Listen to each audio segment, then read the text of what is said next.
Hello friends, good morning সবাইকে। মালদা ডিস্ট্রিক্টে নতুন একটা নোটিশ ছেড়েছে 4 তারিখে, engagement order. SK Samjad Ali selected হয়েছে ডক্টর থেকে।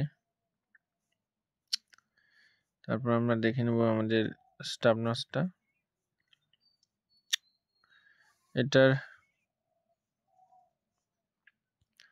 1 নম্বর Kamakhya Pal, place of posting UHWC Baliya, Nayabaganj, ward number 1, old Malda, municipality Malda.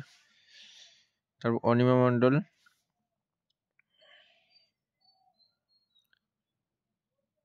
SC থেকে, ইউইস মাধবনগর, বিশ্বনাথ মোড়, ward number 2, English Bazar, municipality Malda.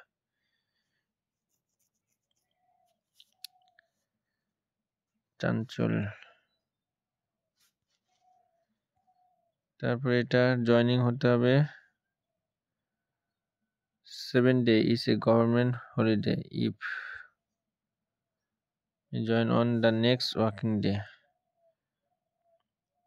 7 দিনের মধ্যে জয়নিং হতে হবে, মানে 11 তারিখের মধ্যে জয়নিং হতে হবে। ওকে, আর এখানে সেরকম কিছু বলার নেই। মেডিকেল সার্টিফিকেটটা নিয়ে যেতে হবে, আইডেন্টি প্রুফগুলো নিয়ে যেতে হবে। ওকে, আশা করি বোঝাতে পেরেছি। কারো কোনো কনফিউশন থাকলে অবশ্যই কমেন্ট করতে পারো। সবাই ভালো থাকবে, দেখা হচ্ছে পরের ভিডিওতে।